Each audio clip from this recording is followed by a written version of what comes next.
Good morning students. आज के online class में आप सभी विद्यार्थियों का स्वागत है। Good morning everybody's. आज की क्लास का अपन जो टॉपिक स्टार्ट करते हैं वो है वायु प्रदूषण नियंत्रण के उपाय। कल अपन ने वायु प्रदूषण के कारणों के बारे में चर्चा की थी। आज अपन देखते हैं वायु प्रदूषण नियंत्रण के उपाय। तो आज की क्लास का जो टॉपिक है वो है बच्चों वायु प्रदूषण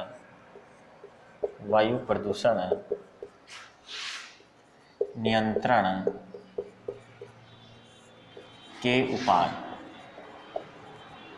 वायु प्रदूषण नियंत्रण के उपायों के बारे में चर्चा करें तो बच्चों नियंत्रण और उसके आपके दो कारण होते हैं। एक तो होता है वायु प्रदूषण नियंत्रण, एक होता है वायु प्रदूषण रोकथाम।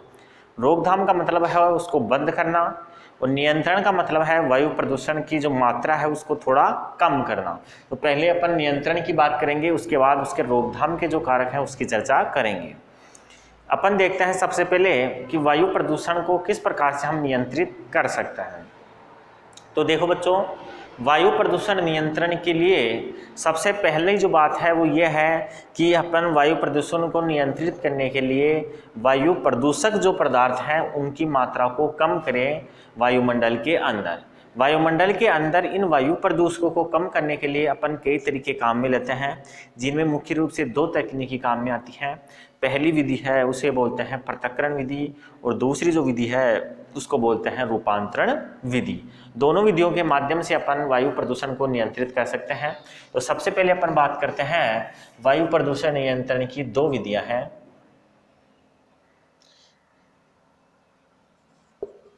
वायु प्रदूषण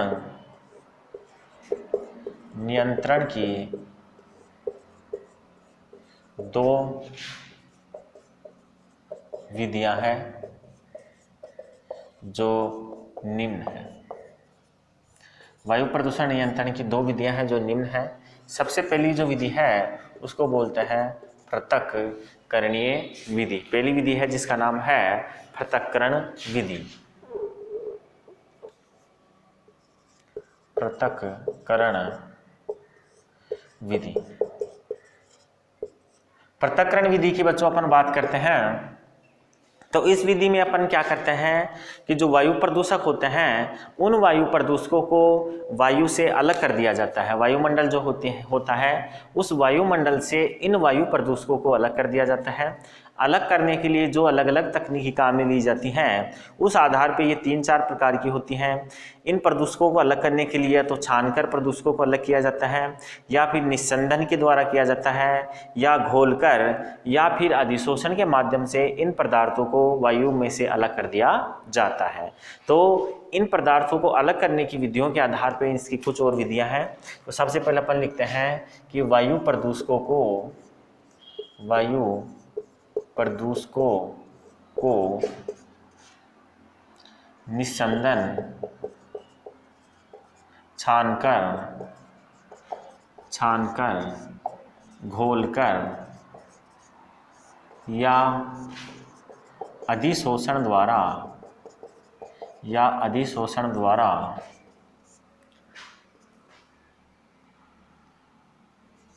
वायु से अलग करना ही पृथक्करण कहलाता है।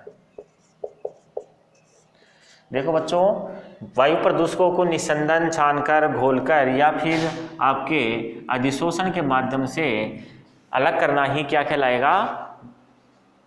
पृथक्करण कहलाएगा। इसकी निम्न विधियां हैं। इसकी निम्न विधियां हैं। पहली है, सबसे पहले अपन जिस विधि की बात करते हैं वो है आपके छानकर क्या किया जाता है बच्चों? सामान्यतः जो वायु प्रदूषक होते हैं उसे एक छन्ने के द्वारा अर्थात एक छलनी के द्वारा छाना जाता है। उस छलनी में से जो कणाकार पदार्थ होते हैं, कण वाले जो पदार्थ होते हैं वो छनकर अलग हो जाते हैं और कम मात्रा के अंदर जो वायु प्रदूषित वायु होती है वो ही बाहर निकलती है। अर्थात छानने के बाद गैस बाहर चली जाती है, जो कण होते हैं वो छन्ने के अंदर ही रह जाते हैं। तो इसमें ध्यान रखना, पहली है छानकर विधि, छानकर। इसमें वायु को छन्ने से गुजारा जाता है, इसमें वायु को छन्ने से गुजारा जाता है, जिससे कण छन्ने में रह जाते हैं और वायु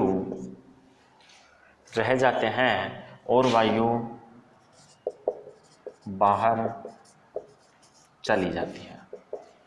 जो वायु होती है वो बाहर चली जाती है और जो कण होते हैं वो कण कहाँ रह जाते हैं, छन्ने के अंदर ही रह जाते हैं। दूसरी विधि की अगर हम बात करें तो वह है बच्चों निस्साधन विधि। निस्साधन विधि दूसरी विधि है, निस्साधन विधि। इस विधि की बात करें बच्चों अपन, तो इस विधि में क्या होता है, जो वायु होती है उस वायु को एक उपकरण के अंदर चक्रवात के रूप में गुजारा जाता है। अर्थात बहुत तेजी से उस वायु को उस उपकरण में से गुजारा जाता है, जिससे उसकी जो कणिकाएं होती हैं, वायु के अंदर उपस्थित जो कण होते हैं, जो प्रदूषक के अवयव होते हैं, वो निस्सादित होकर रुक जाते हैं और केवल उस यंत्र के बाहर से वायु ही बाहर निकल पाती है। अर्थात तेजी से उस उपकरण में से, निस्सादक जो उपकरण होता है उसमें तेजी से वायु, प्रदूषित वायु को गुजारा जाता है। तेजी से गुजारने के कारण जो वायु होती है वो बाहर निकल पाती है और जो अवशेष होते हैं, कण होते हैं, अवयव होते हैं, वायु प्रदूषक जो होते हैं वो उसी निस्यंदक उपकरण के अंदर नीचे रह जाते हैं। तो ये भी एक जो वायु है उस वायु को शुद्ध करने का तरीका है निस्साधन के द्वारा। इस विधि में प्रदूषित वायु को, इस विधि में प्रदूषित वायु को निस्साधन उपकरण में तीव्र चक्रवात के साथ गुजारा जाता है। तीव्र चक्रवात के साथ उसको गुजारा जाता है, जिससे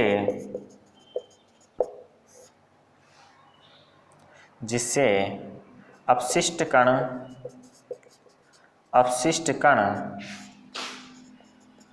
उपकरण में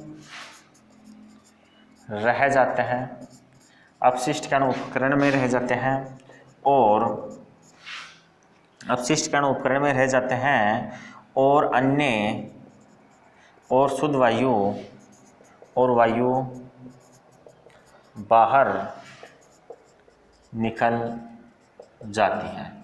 अपशिष्ट जो कण होते हैं वो तो उपकरण में रह जाते हैं और जो अपशिष्ट कणों के अलावा जो शुद्ध वायु होती है वो बाहर निकल जाती है। तो इस प्रकार से बच्चों वायु को शुद्ध करने के लिए निस्साधन विधि का काम में लिया जाता है। इसके बाद एक और विधि है जिसको अपन बोलते हैं घोलकर।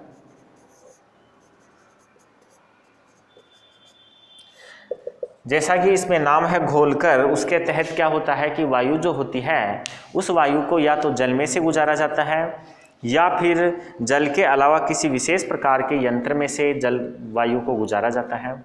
वायु को जब इस उपकरण में से या जल में से गुजारा जाता है तो जो वायु प्रदूषक होते हैं वो वायु प्रदूषक जल में या उपकरण के अंदर ही घुलकर रह जाते हैं और जो शुद्ध वायु होती है वो इस मार्जक यंत्र के बाहर निकल जाती है। अर्थात जो यंत्र होता है उस यंत्र से या जल से बाहर निकल जाती है और प्रदूषित जो अवयव होते हैं वो उस जल के अंदर ही घुल जाते हैं। तो यहाँ पे अपन घोलकर में लिखते हैं कि प्रदूषित वायु को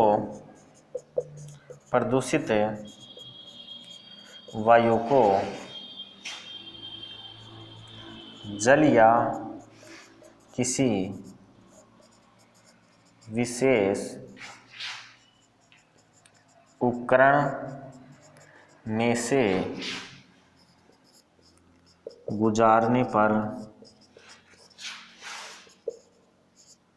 वायु प्रदूषक जल में घुल जाते हैं। वायु प्रदूषक क्या होते हैं बच्चों? जल में घुल जाते हैं, जबकि शुद्ध वायु बाहर निकल जाती है। शुद्ध वायु बाहर चली जाएगी, जबकि जल के अंदर घुल जाएंगे वो वायु प्रदूषक होंगे। वायु प्रदूषक जल के अंदर घुल जाएंगे या उस उपकरण के अंदर घुल जाएंगे जिसे मार्जक उपकरण कहा जाता है, और शुद्ध वायु बाहर चली जाएगी। तो ये कुछ विधियां हैं जिसको अपन ने यहाँ नोट किया है, इसे आप स्क्रीनशॉट लेके नोट कीजिए। फिर अपन आगे देखते हैं और कौन सी विधियां हैं जिसके माध्यम से वायु प्रदूषण पर नियंत्रण किया जा सकता है।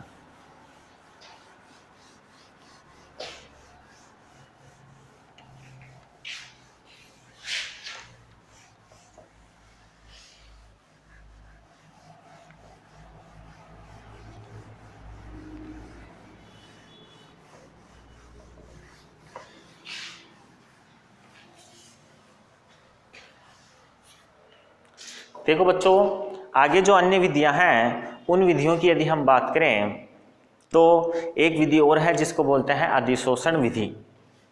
3 विधि अपनी हो चुकी है पृथक्करण में। चौथी विधि है अधिशोषण विधि। देखो बच्चों, अधिशोषण विधि की अगर हम बात करें तो यहाँ पे आपको ध्यान रखना है कि इस अधिशोषण विधि में होता क्या है कि जो ठोस पदार्थ होते हैं उन ठोस पदार्थों का इस विधि के द्वारा अधिशोषण किया जाता है। सामान्यतः जो वायु होती है उस वायु में यदि ठोस पदार्थ गिरे हुए हैं तो ऐसी स्थिति के अंदर इस विधि का उपयोग किया जाता है। इस विधि के अंदर जब किसी ठोस पदार्थ पर वायु को गुजारा जाता है तो वो सतह अवशिष्ट पदार्थ जो होते हैं, वायु होती है या अन्य कोई पदार्थ होते हैं, उनको अपनी सतह के ऊपर अधिशोषित कर लेती है और शुद्ध वायु जो होती है वो बाहर चली जाती है। तो इस विधि में अपन लिखते हैं कि जब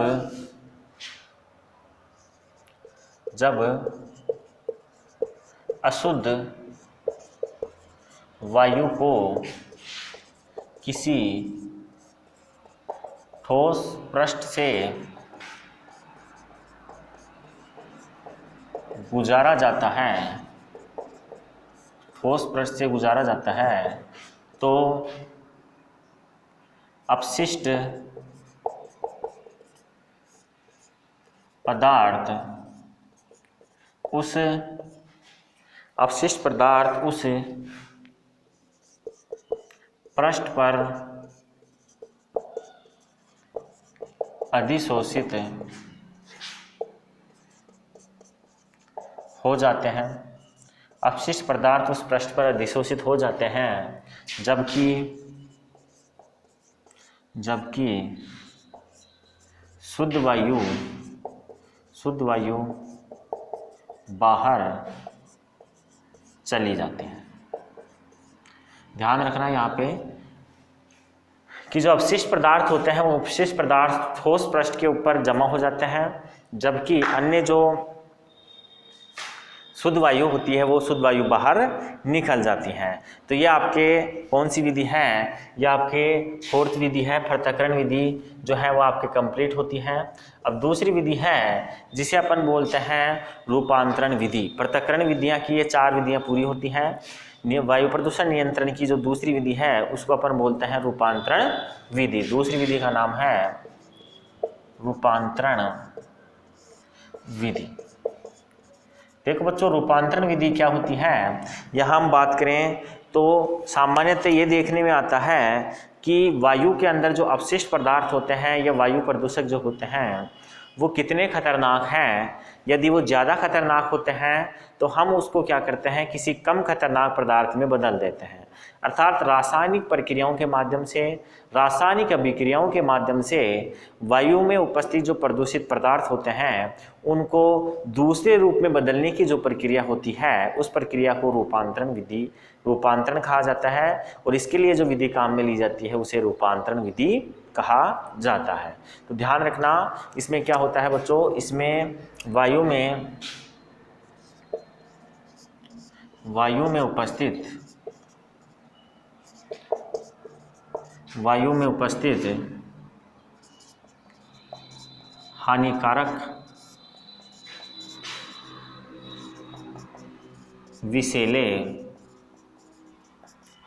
विषैले पदार्थों को, वायु में उपस्थित हानिकारक विषैले पदार्थों को कम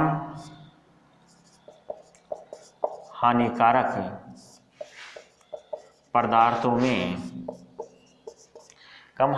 पदार्थों में रासायनिक विधि से बदलने की प्रक्रिया को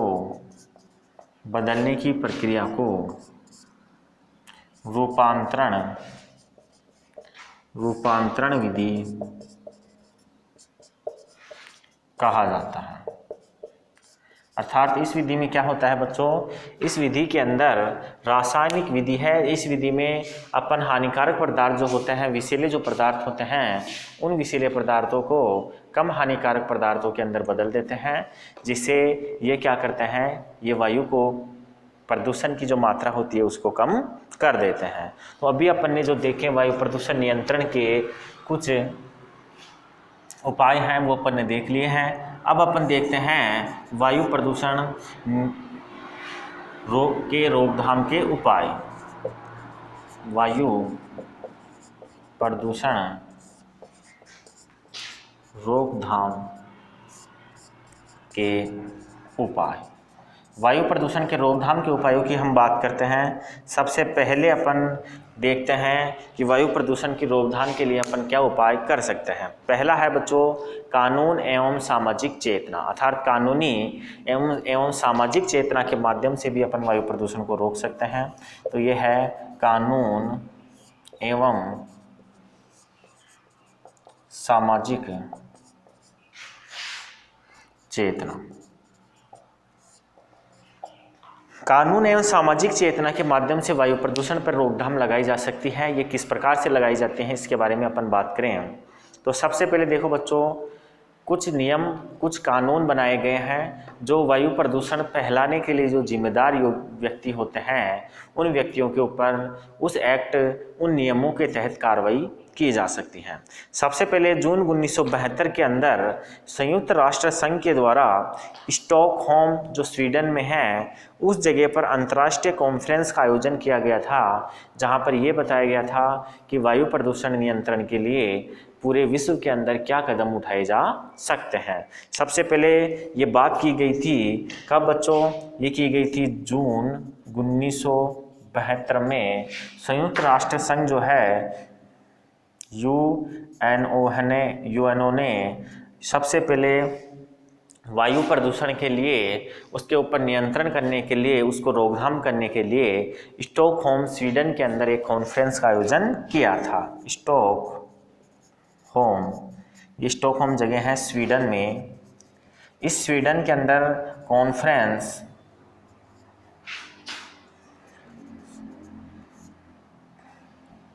कॉन्फ्रेंस का आयोजन किया गया था। जून 1972 के अंदर स्वीडन के अंदर सबसे पहले संयुक्त राष्ट्र संघ यूएनओ के द्वारा कॉन्फ्रेंस का आयोजन किया गया था, जिसमें ये कहा गया कि वायु प्रदूषण को नियंत्रित करने के लिए जो उद्योग धंधे हैं उन उद्योग धंधों के ऊपर नियंत्रण किया जाना चाहिए।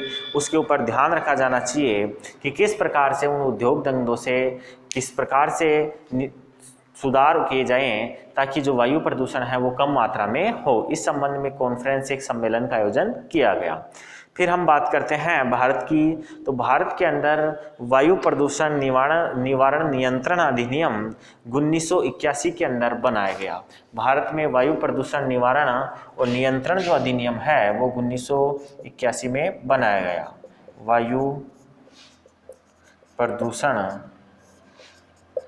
निवारण एवं नियंत्रण अधिनियम भारत में 1981 में बनाया गया। भारत के अंदर 1981 के अंदर से वायु प्रदूषण निवारण और नियंत्रण अधिनियम बनाया गया। ये जो अधिनियम था उस अधिनियम पर राष्ट्रपति ने 16 मई 1981 को साइन किए, अर्थात 16 मई 1981 से ये जो 1981 में बनाया गया अधिनियम था वो पूरे राष्ट्र के अंदर लागू हो गया था। 16 मई को राष्ट्रपति की साइन के साथ ये अधिनियम पूरे भारत के अंदर लागू हो गया था। फिर बच्चों इस अधिनियम के अंदर संशोधन किया गया।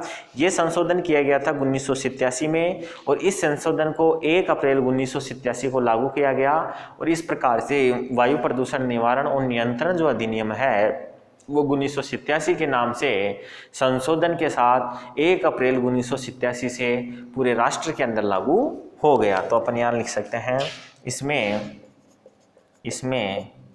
संशोधन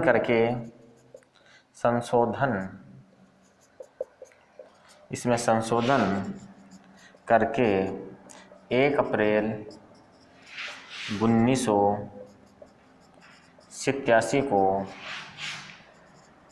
पूरे भारत में लागू कर दिया गया। ये जो अधिनियम है बच्चों ये 1 अप्रैल 1987 को पूरे भारत के अंदर लागू कर दिया गया था संशोधन के उपरांत। तो इस प्रकार से बच्चों भारत के अंदर कुछ नियम कानून कायदे बनाए गए हैं जो क्या करते हैं, वायु प्रदूषण फैलाने वाले जो लोग हैं, वायु प्रदूषण के लिए जो उत्तरदायी व्यक्ति होते हैं उनके ऊपर कानूनी कार्रवाई करने के लिए स्वतंत्र है। अर्थात जो भारत का संविधान है वो संविधान लोगों के ऊपर वायु प्रदूषण ना फैलाने के लिए कानून बनाया है उसने। जो ये कानून है वो सभी व्यक्तियों पर लागू होता है। अब हम बात करते हैं बच्चों कि वायु प्रदूषण कानून के माध्यम से तो रुकता ही है, लेकिन सबसे ज़्यादा जो इसकी आवश्यकता है वो है सामाजिक चेतना की। लोगों के अंदर कानून से ज़्यादा जो डर होता है वो होता है सामाजिक चेतना का। लोगों को जागरूक करना चाहिए, लोगों को अंदर ये भावना उत्पन्न होनी चाहिए कि वायु प्रदूषण नहीं हो, क्योंकि ये वायु प्रदूषण हमारे स्वयं के लिए ही हानिकारक है। हम स्वयं यहाँ रहते हैं, इसलिए लोगों में इस बात की सामाजिक चेतना फैलाने की आवश्यकता है। कानून से हर चीज़ का समाधान नहीं होता है, नियमों से हर चीज़ का समाधान नहीं होता है, इसलिए लोगों के अंदर जागरूकता फैलाएं, सामाजिक चेतना का विकास हो। इसलिए लोगों को ज़्यादा से ज़्यादा जागरूक करने के लिए कई प्रकार के जो एनजीओ हैं, कई प्रकार के जो सामाजिक रूप से प्रतिष्ठित व्यक्ति हैं, उन व्यक्तियों के द्वारा वायु प्रदूषण को रोकने के लिए लोगों को जागरूक किया जाना चाहिए। जैसे कि घर के अंदर जो अपशिष्ट पदार्थ होते हैं उन अपशिष्ट पदार्थों का उचित निस्तारण किया जाना चाहिए। सामान्यतः लकड़ी, कोयला आदि को जलाने के लिए सामान्यतः कम से कम वायु प्रदूषण हो ऐसी व्यवस्था की जानी चाहिए। यातायात के जो साधन हैं उन साधनों के अंदर वायु प्रदूषण कम हो, इसलिए उसकी समय समय पर सर्विस करवानी चाहिए। ऐसे कुछ उपाय हैं जिन उपायों से हम स्वयं वायु प्रदूषण को कम कर सकते हैं, लेकिन ये तभी संभव है जब लोगों में सामाजिक चेतना जागृत हो। और सामाजिक चेतना के लिए जो बुद्धिजीवी व्यक्ति हैं, जो धार्मिक पद पर बैठे हुए बड़े कार्यकर्ता हैं, वो लोगों को इसके प्रति जागरूक करें। तो कानून और सामाजिक चेतना के द्वारा वायु प्रदूषण पर नियंत्रण किया जा सकता है। उसे आप स्क्रीनशॉट लेके नोट करें। फिर अपन आगे देखते हैं कि इसके लिए और आगे क्या कदम उठाए जा सकते हैं।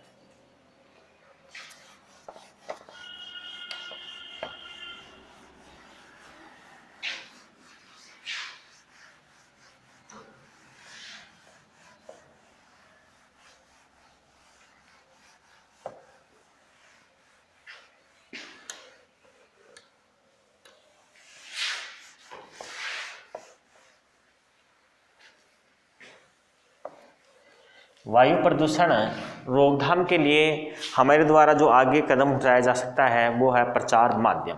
दूसरा जो तरीका है बच्चों वो है प्रचार माध्यम। प्रचार माध्यम क्या होता है? देखो बच्चों, लोगों को जितने ज़्यादा से ज़्यादा लोगों को प्रसारित किया जाएगा, समझाया जाएगा, उतनी ही मात्रा में वायु प्रदूषण कम होने की संभावना बढ़ती है। प्रचार के लिए सामान्यतः जो रेडियो है, टेलीविज़न है, समाचार पत्र पत्रिकाएं हैं, इनके माध्यम से लोगों को जागरूक किया जाना चाहिए और ये बताया जाना चाहिए कि वायु प्रदूषण से क्या क्या हानियां हैं। तो इसमें अपन नोट कर देते हैं कि टीवी, रेडियो, समाचार पत्र, सोशल मीडिया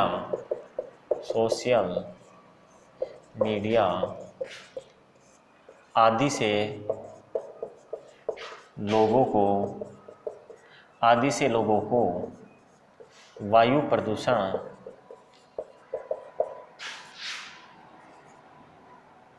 के खतरों से अवगत कराना चाहिए। वायु प्रदूषण के जो खतरे हैं उन खतरों से लोगों को अवगत कराना चाहिए, जिससे लोगों के अंदर जागरूकता बढ़े कि वायु प्रदूषण हमारे लिए किस प्रकार से हानिकारक है। इसके अलावा अगला जो कदम है वो हम ये उठा सकते हैं कि दहन के लिए प्रौद्योगिकी सुधार किया जाना चाहिए। दहन के लिए क्या किया जाना चाहिए? उसके दहन की प्रक्रिया जो है उसमें सुधार किया जाना चाहिए, अर्थात दहन के प्रौद्योगिकी सुधार। अर्थात वायु प्रदूषण को रोकने के लिए ध्यान रखना चाहिए बच्चों कि जलाने की जो प्रक्रिया है उस जलाने की प्रक्रिया के लिए सुधार करने की आवश्यकता है। जलाने की प्रक्रिया बच्चों, घरों के अंदर अपन खाना बनाते हैं तब लकड़ियों और कोयले को जलाते हैं। इसके अलावा यातायात के साधन जो होते हैं उसमें डीजल पेट्रोल को जलाया जाता है। इसमें बच्चों सुधार किया जाना चाहिए, उसकी प्रौद्योगिकी में सुधार किया जाना चाहिए जिससे प्रदूषण कम से कम हो। जैसे खाना बनाने के लिए चूल्हे पे खाना ना बनाकर गैस पे खाना बनाना चाहिए।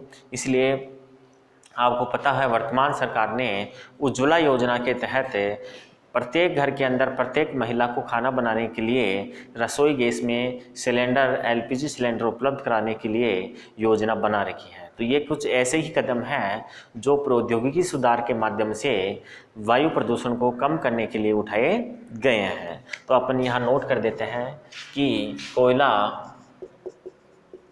लकड़ी आदि से खाना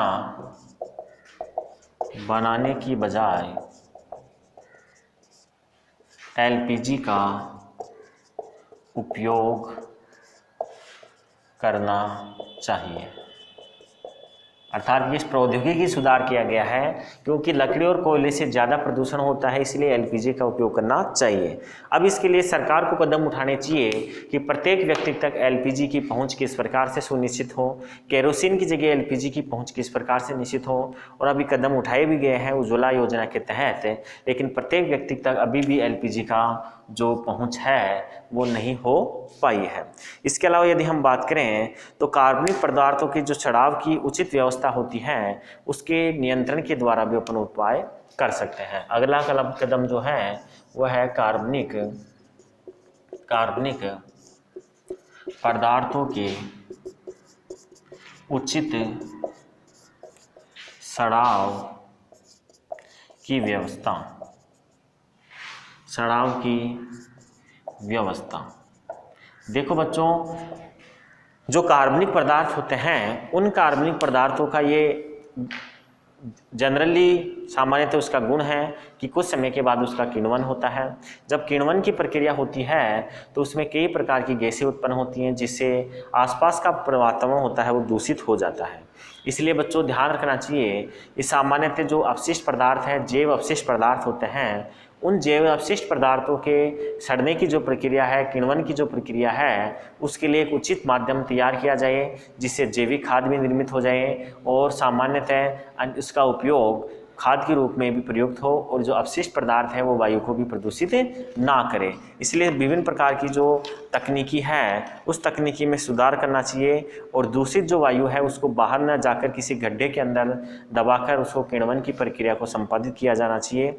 जैसे बायोगैस प्लांट जो होते हैं वो इसी प्रकार का एक कदम है, जिसमें खुले वातावरण में जो अपशिष्ट पदार्थ हैं, जैव अपशिष्ट पदार्थ हैं, उनको सड़ने के बजाय किसी बंद जगह पर उसको सड़ाया जाता है और जिससे जो गैस बनती है उस गैस को बायोगैस के रूप में जाना जाता है, जिसका उपयोग प्रकाश उत्पन्न करने, घरों में खाना बनाने के लिए किया जाता है और बची हुई स्लेरी का उपयोग खाद के रूप में किया जाता है। तो बच्चों ध्यान रखना कि कार्बनिक पदार्थों के उचित छिड़ाव की व्यवस्था करके हम वायु प्रदूषण में रोकथाम कर सकते हैं। इसके लिए ध्यान रखना, इसके लिए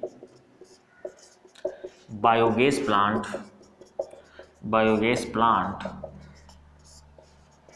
जैसी व्यवस्था करके, बायोगैस प्लांट जैसी व्यवस्था करके जैव अपशिष्ट पदार्थों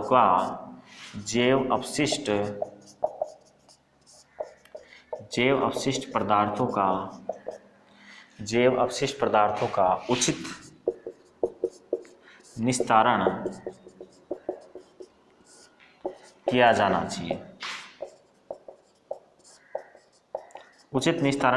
चाहिए। जैव अपशिष्ट पदार्थों का, जिससे अपशिष्ट पदार्थ जो है उसका उचित निस्तारण भी हो जाए और उससे अन्य उत्पाद भी प्राप्त हो जाए। तो बच्चों आज की क्लास अपनी यहीं तक रहेगी। नेक्स्ट क्लास में अपन वायु प्रदूषण के रोकथाम के जो अन्य उपाय हैं उसके ऊपर चर्चा करेंगे। आज की क्लास यहीं तक रहेगी। थैंक यू, धन्यवाद।